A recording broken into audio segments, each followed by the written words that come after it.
Shalom, perkenalkan nama saya Dion Panap. Saya dari kelompok 1 dari Prodi Seni Pertunjukan semester 1 ingin menjelaskan tentang keadaan politik pada masa kerajaan perjanjian baru. Yang pertama, Kerajaan Alexander Agung. Penguasa yang sangat terkenal di Palestina adalah Alexander Agung. Pada umur 13 tahun, ia belajar dari Aristoteles yang merangsang kemampuannya dalam bidang puisi, filsafat, etika, ilmu pengetahuan, dan sastra. Pada tahun 336 sebelum Masehi, setelah pembunuhan ayahnya Philip II, ia mewarisi takhta kerajaan Makedonia di usia yang ke-20 tahun. Secara brutal, ia merendam semua pemberontakan yang terjadi di semua kota di daerah Yunani. Ia berhasil menaklukkan Raja Persia, Raja Darius III. Raja Darius berhasil meloloskan diri dari kejaran tentara Alexander Agung.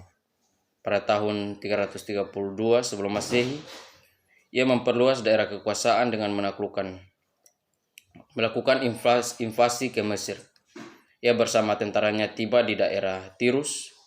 Mereka berhasil menaklukkannya. Dengan kemenangan itu, maka terbukalah pintu untuk menuju ke Mesir dan Syria.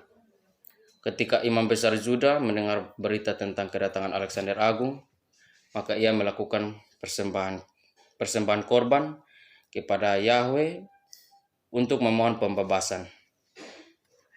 Jawaban Yahweh terhadapnya lewat mimpi, yaitu ia harus membuka pintu kota untuk menyambut kedatangan Alexander Agung.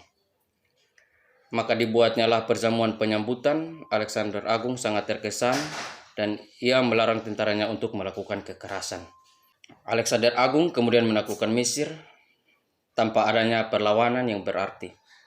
Para imam di Kuli Amon mengakui bahwa dia sebagai anak ilah Amon. Ia kemudian mendirikan sebuah kota di Mesir yang diberi nama Alexandria. Kota yang kemudian berkembang pesat dan menjadi tempat perjumpaan penulis, artis, dan ilmuwan. Karena Raja Darius III belum tertangkap, maka masih ada ancaman dari timur. Alexander Agung kemudian menuju ke Mesopotamia, menyeberangi sungai Efrat dan Tigris. Alexander Agung sekali lagi berhadapan dengan Raja Darius. Namun Raja Darius III berhasil meloloskan diri dan seluruh daerah Persia kembali ditaklukkan. Alexander Agung memperluas lagi daerah kekuasaannya ke Iran yang saat ini disebut Afghanistan. Kemudian ia mengalami kemenangan. Alexander Agung hendak ke India, tetapi tentaranya menolak karena mereka sudah merasa lelah. Namun pada tahun 323 sebelum Masehi, Alexander Agung terserang penyakit demam dan ia meninggal dunia. Beberapa hari kemudian, setelah kematiannya, kerajaan Makedonia terpecah di bawah kekuasaan jenderalnya yang saling merebut kekuasaan. Kedua, Palestina di bawah pemerintahan Ptolemeus dan Seleucus. Setelah kematian Alexander Agung, kerajaan Makedonia terpecah di antara keempat jenderalnya, yakni Ptolemeus, Lysimachus, Cassander, dan Seleucus. Namun yang akan disebutkan hanyalah dua dinasti yang berusaha merebut daerah Palestina, yaitu Ptolemeus dan Seleucus. Pertama, Ptolemeus I, Soter menguasai daerah Palestina sejak tahun 323 sampai 200 sebelum Masehi. Ia mengikuti model pemerintahan Alexander Agung yang memberikan kebebasan kepada imam besar di Yerusalem untuk menjalankan pemerintahan atas izin pemerintah di Mesir. Pada masa pemerintahan Ptolemeus II, Philadelphus, perpustakaan di Alexandria dikembangkan menjadi pusat kebudayaan dan pendidikan di Timur Tengah selama beberapa abad. Kekuasaan keluarga Ptolemeus semakin lemah pada pemerintahan Ptolemeus IV. Philopator. Sementara itu, Seleucus di Syria berusaha memperluas kekuasaannya ke Palestina. Pada tahun 200 sebelum Masehi, kontrol terhadap Palestina telah jatuh ke tangan dinasti Seleucus. Setelah kematian Ptolemeus IV, kerajaan Ptolemeus semakin lemah karena digantikan oleh anaknya yang baru berumur 5 tahun. Kemudian pada tahun 175 sebelum Masehi, ketika Seleucus IV, Epiphanes naik takhta, gerakan Helenisasi makin ditingkatkan. Helenisasi sendiri adalah istilah teknis untuk menggambarkan proses perubahan kultural yang terjadi sekitar abad kedua sebelum Masehi, sehingga Yunani sangat dominan. Dominasi kebudayaan Yunani ini tidak dapat dilepaskan dari perluasan kekuasaan Yunani di bawah pimpinan Alexander Agung pada abad ketiga sebelum Masehi. Ia membangun gedung olahraga dan orang-orang muda berolahraga tanpa berpakaian. Orang Yahudi yang mengikuti aktivitas olahraga ini merasa malu karena sunat mereka menjadi bahan tertawan orang Yunani. Tahun 168 sebelum Masehi, Epiphanes ke Mesir dan mengalahkan tentara Ptolemeus VI, Philometor, namun ia gagal memasukkan Mesir ke dalam wilayah kekuasaannya karena kehadiran utusan Roma. Ia dipaksa menarik mundur pasukannya dari Mesir. Epiphanes yang pernah disandra di Roma selama 14 tahun akhirnya patuh kepada utusan Roma itu. Akan tetapi, dalam perjalanan pulang ke negerinya, ia melampiaskan frustasinya kepada orang Yahudi di Yerusalem. 40 ribuan orang Yahudi dibunuh dan yang lainnya dibawa sebagai tawanan. Ia memaksa Helenisasi kepada orang Yahudi, namun banyak Yahudi Ortodoks yang menolak sehingga mereka dipenjarakan. Ia mengirim utusan ke sinagoge di mana orang Yahudi berdoa pada hari Sabat dan membunuh ribuan dari mereka. Tindakannya yang semakin meningkatkan kebencian orang Yahudi adalah menajiskan bait Allah dan mempersembahkan babi di atas mezbah kepada dewa Zeus. Tindakan itu menimbulkan pemberontakan di kalangan orang Yahudi. Pemberontakan dipimpin oleh keluarga Makabe yang menolak ketika dipaksa untuk memberikan persembahan kepada dewa kafir itu. Ketika ada seorang muda yang mau melakukan perintah raja, Matitias tidak dapat menahan amarahnya sehingga ia membunuh orang itu dan juga membunuh utusan raja. Lalu ia bersama seluruh keluarganya serta beberapa orang Yahudi melarikan diri dan menyatakan perang terhadap Epiphanes. Di bawah pimpinan Judas, beberapa kali tentara Syria dikalahkan. Judas kemudian memasuki Yerusalem dan menyucikan bait Allah. Mereka menghancurkan semua mezbah dan patung ilah kafir. Pada tanggal 25 Desember 165 sebelum Masehi, bait Allah didedikasikan kembali kepada Yahweh, Allah Israel. Peristiwa itu disebut sebagai Hari Raya Pentahbisan Bait Allah. Yang ketiga, Palestina di bawah kekuasaan Roma. Kekuatan militer Roma tumbuh di tengah konflik antara politis di Roma.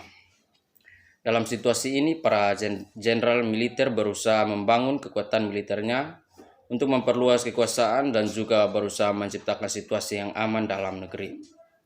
Salah satunya adalah Gaius Julius Caesar. Ia melakukan persekutuan politik dengan Marcus Linicus dan Pompei, serta membentuk komite yang mempunyai kekuasaan tertinggi atas pemerintah di Roma, yang disebut dengan tiga serangkai, yang memiliki tujuan untuk membangun pemerintah yang kuat, yang akan mengakhiri perpecahan politik di Roma. Namun usaha mereka justru melahirkan kebencian yang mendalam. Crassus terbunuh dan dalam perang melawan Partia, dan Pompei mengalahkan Gaul dan membawa tentaranya ke Inggris. Tahun 63 sebelum Masehi, tentara Pompei ke Syria dan mengalahkan mereka. Kemenangan ini membuka jalan bagi tentara Pompei untuk memasuki wilayah Palestina. Ternyata di Palestina ada percecokan antara Hyrcanus II dan Aristobulus II, Pompei berpihak pada Hyrcanus II. Setelah 3 bulan mengepung Yerusalem yang dipertahankan oleh Aristobulus II, akhirnya Pompei dan menangkap Aristobulus II, lalu membawanya ke Roma untuk dipenjarakan. Pada tahun 49 sebelum Masehi, Pompei membangun aliansi politik di Roma untuk mengecam kekuatan Kaisar. Kaisar dipanggil kembali oleh pemerintah Roma, tetapi dengan berani tentara Kaisar berhasil mengalahkan Pompei. Pompei terbunuh dalam peperangan di Pharsalus.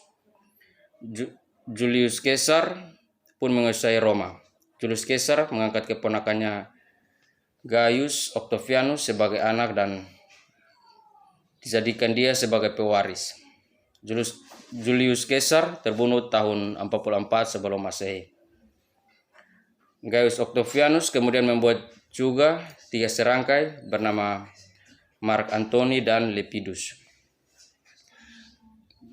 Gaius Octavianus mengontrol daerah yang berbahasa Latin di bagian barat. Mark Antony mengontrol daerah yang berbahasa Yunani di bagian timur. Lepidus tanpa memiliki tentara menjadi imam besar dan mengontrol daerah Tunisia. Mark Antony meminta istrinya untuk mengambil Ratu Mesir, Cleopatra, menjadi istrinya. Octavianus kemudian mengatakan perang kepada Cleopatra dan Mark Antony setahun kemudian. Keduanya bunuh diri agar luput dari pembalasan Octavianus. Kemenangan Octavianus mengancam posisi Herodes, anak Antipater yang telah diangkat sebagai raja oleh Mark Antony. Herodes mengatakan dukungan kepada Octavianus tahun 27 sebelum Masehi. Octavianus diberikan gelar Augustus dan diberikan juga kekuasaan terhadap kekuatan tentara.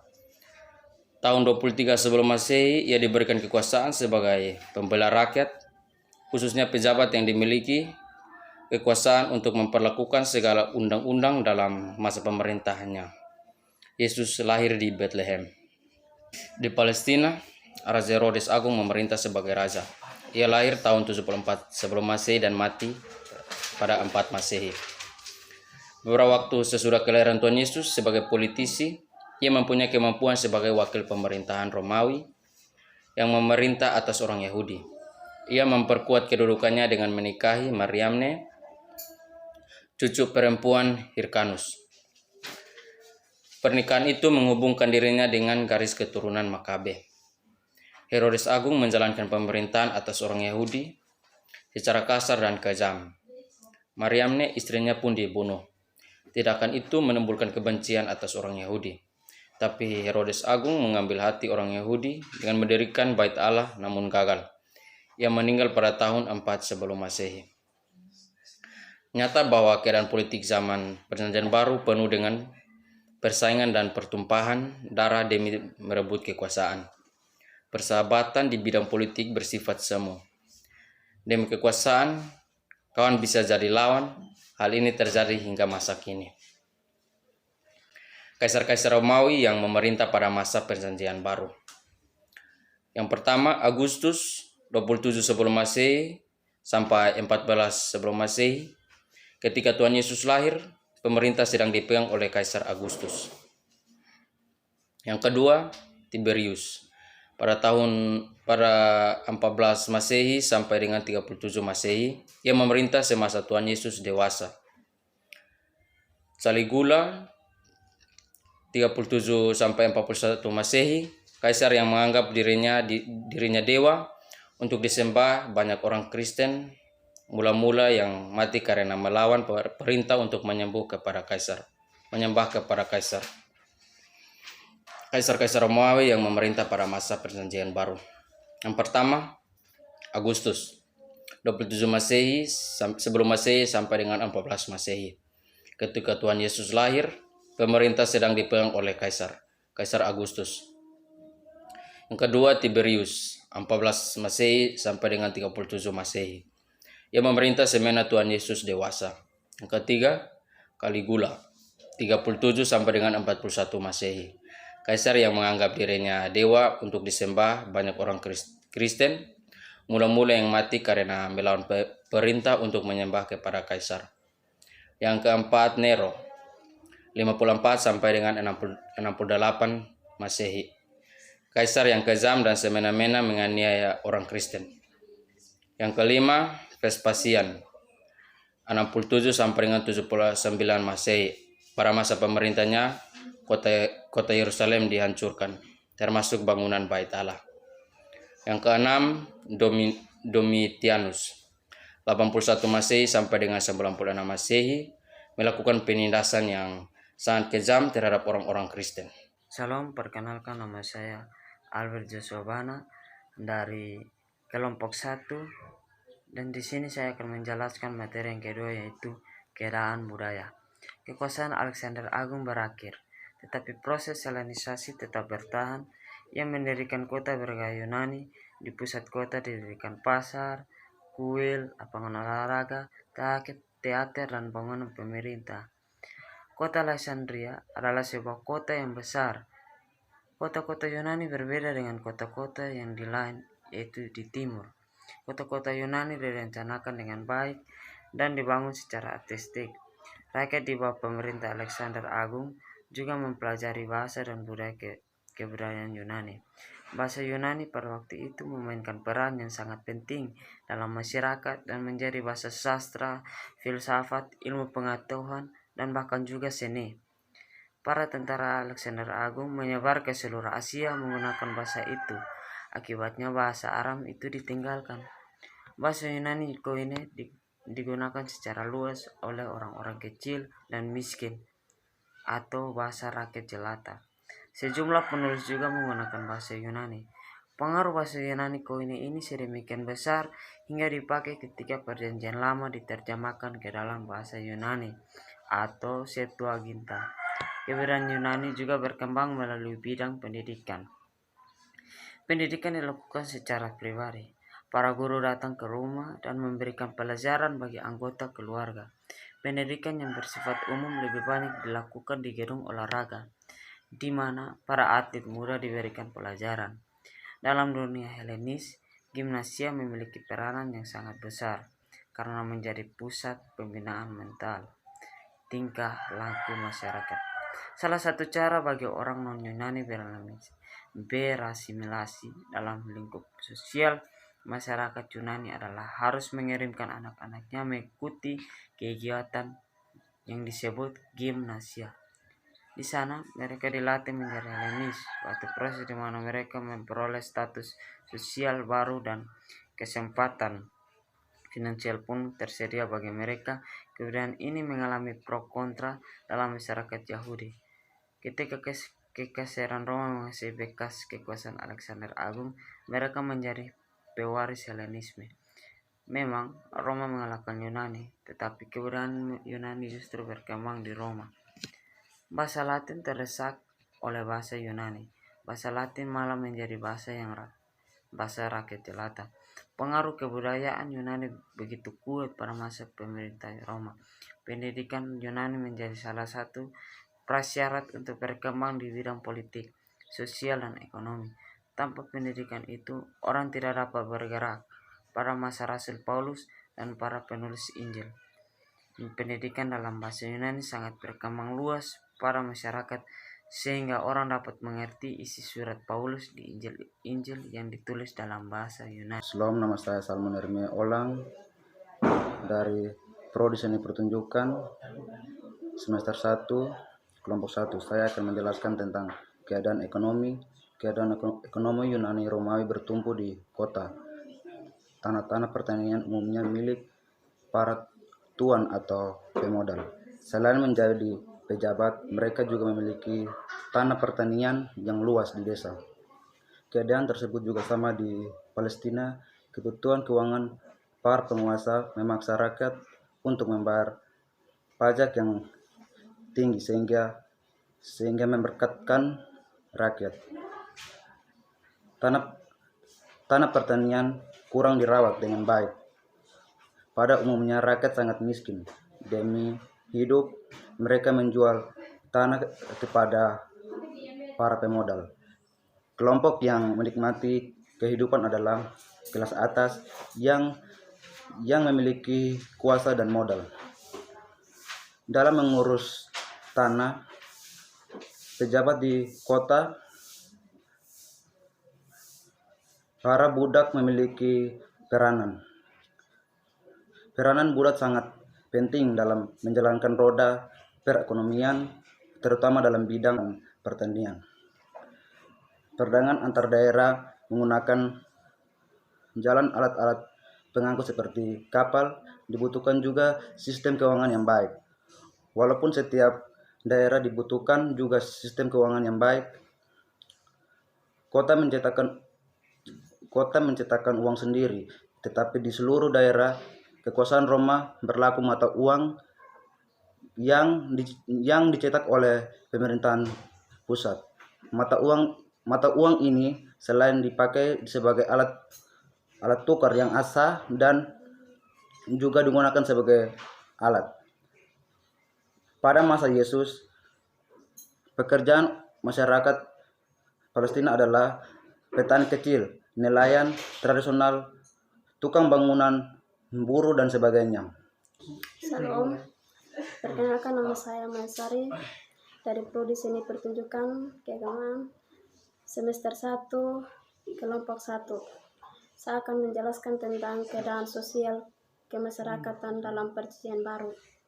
Masyarakat Yunani Romawi terdiri dari beberapa kelas sosial.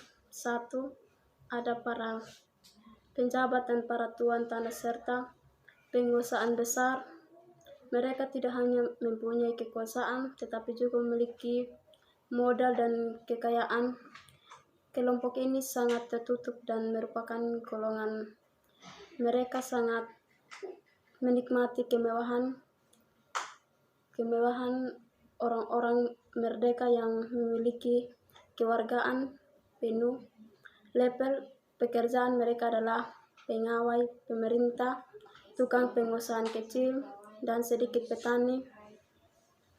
Kadang kelompok ini jatuh miskin karena tekanan ekonomi yang berat sehingga mereka menjadi budak dan kehidupan mereka sangat bergantung pada tuan mereka. Tidak jarang mereka membuat kerusuhan dalam masyarakat. Kelompok bekas pada budak.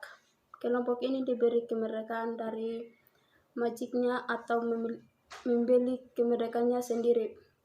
Budak mereka diperdagangkan secara resmi di pasaran layaknya barang dagangnya. Mereka menjadi budak karena berbagai alasan. Ada yang dilahirkan sebagai anak budak, ada pula yang karena menjadi tawanan perang, ada yang menjual diri sendiri karena tidak mampu membayar utang. Ada juga perbedaan antara masyarakat yang berpendidikan Yunani dan yang tidak. Kelompok yang tidak berpendidikan disebut bidabot, tidak berabad dan dianggap rendah statusnya. Jadi dalam masyarakat Yunani ada yang tajam. Dalam masyarakat Yahudi sendiri ada pembagian kelas sosial juga. Di antaranya 1. Para bangsawan tuan-tuan tanah. Mereka adalah orang-orang yang hidup berkuasa dan mempunyai banyak kekayaan. Mereka suka hidup mewah. 2. Orang yang merdeka, pengawal, petani, pedagang, tukang bangunan, dan sebagainya. 3. Budak, mereka biasanya menggantungkan diri pada tuannya dengan melakukan pekerjaan kasar. 4. Ada pula kelompok yang dengan terpinggirkan atau disingkirkan dari pergaulan masyarakat karena alasan keagamaan. Kelompok ini terdiri PSK, pemungut cukai, orang miskin, pengemis, pengidap penyakit kusta. Yesus beberapa kali bertemu dengan bergaul dengan mereka. Shalom, perkenalkan nama saya Agni Seramisa, Prodi Seni Pertunjukan semester 1. Saya dari kelompok 1 ingin melanjutkan materi yang berjudul keadaan transportasi. Jadi perjalanan transportasi dibagi dua, yaitu perjalanan laut dan perjalanan darat. Jadi perjalanan darat itu sistem jalan yang dibuat oleh Kerajaan Roma sangat baik. Jalan-jalan yang menghubungkan pelabuhan-pelabuhan dengan desa-desa di pedalaman. Jalan-jalan yang dibuat oleh Kerajaan Roma kuat, biasanya luas jalan 1,2 meter. Jalan itu dibuat 4-5 lapisan batu di bawah permukaan tanah. Nah, dan jalan tersebut dipakai oleh utusan-utusan Injil pada abad pertama sesudah Masehi. Hal ini merupakan persiapan Injil diberitakan. Nah, perjalanan 1 hari, biasanya perjalanan yang menempuh waktu 1 hari dapat menempuh 42-48 km, tetapi rombongan hanya mampu menempuh kilometer per hari. Menurut Talmud, perjalanan selama 1 hari kadang-kadang dapat menempuh sampai 60 km. Sedangkan perjalanan pada hari Sabat, perjalanan pada hari Sabat hanya dapat menempuh 2000 hasta atau kira-kira 1 km. Nah, tumpangan atau pengenapan. Tumpangan dan keramatan sangat penting dalam kebudayaan orang Yahudi. Kota Betania dan Betfage terkenal dengan kerahmatan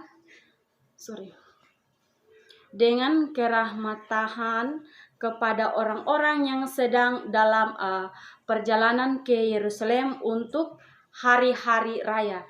Nah, di jalan pendesaan biasanya tersedia kamar-kamar penginapan.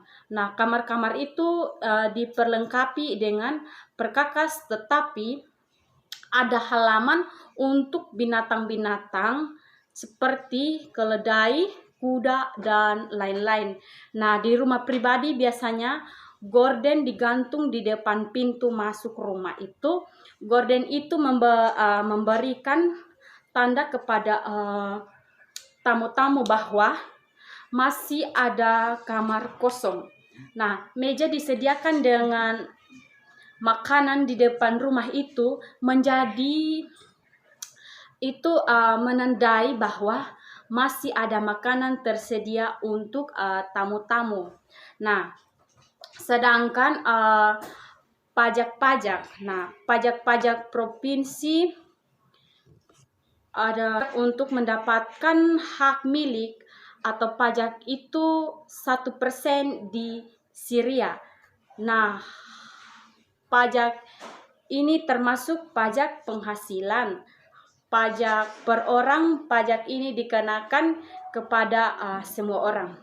Para pebudak maupun orang bebas sampai umur 65 tahun, perempuan-perempuan harus membayar pajak sejak umur 12 tahun dan laki-laki harus membayar pajak.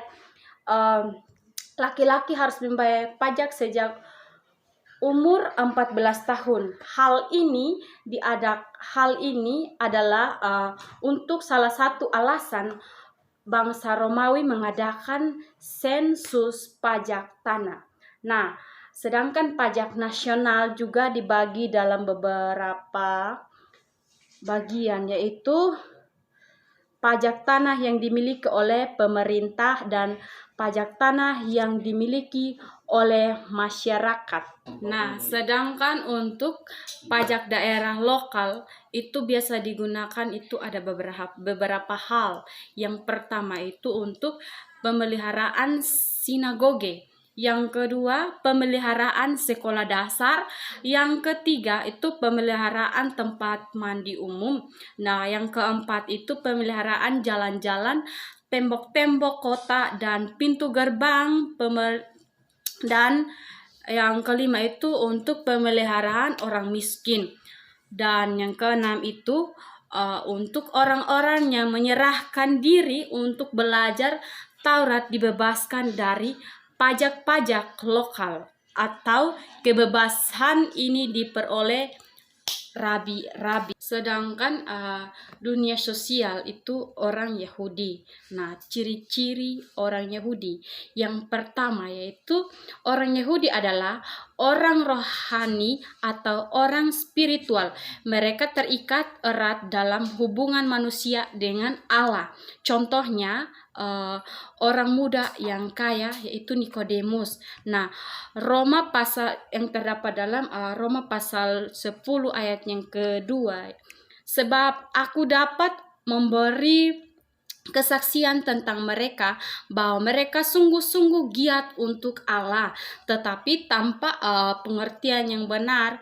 Orang Yahudi percaya bahwa mereka telah dipilih oleh Tuhan sebagai umatnya. Mereka mengharapkan kedatangan Mesias, tetapi Mesias yang berhubungan dengan pemimpin politik dan militer. Ciri-ciri orang Yahudi yang kedua yaitu orang Yahudi adalah orang yang diam.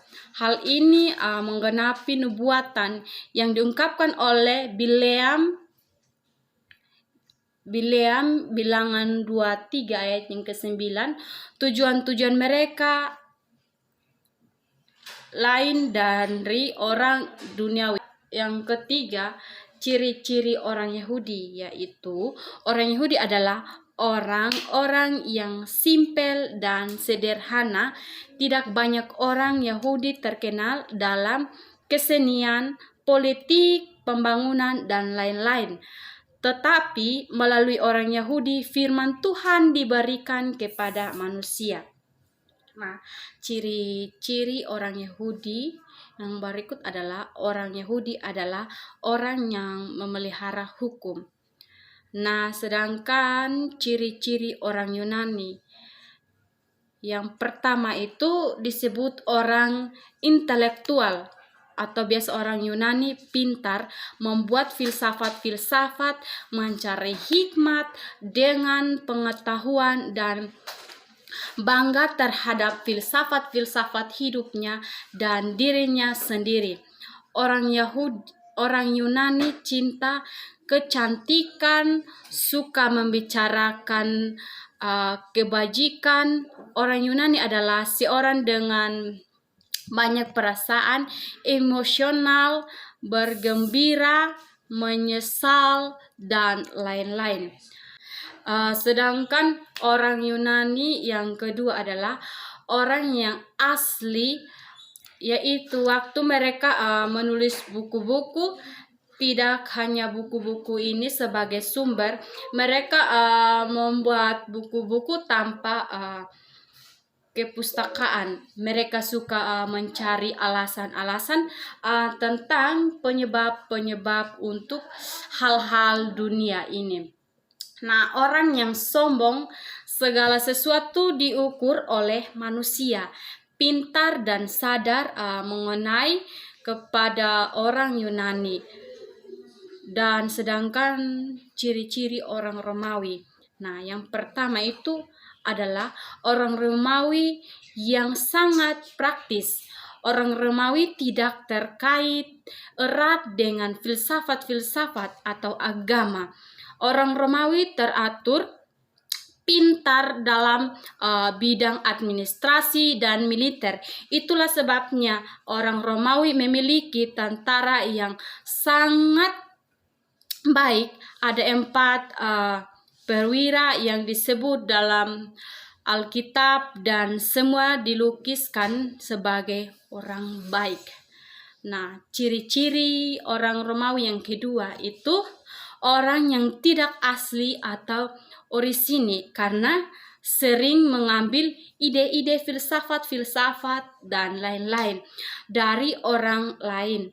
Orang Romawi adalah orang keras karena suka pertandingan-pertandingan yang keras. Contohnya pertandingan orang yang disuruh berkelahi dalam tontonan umum.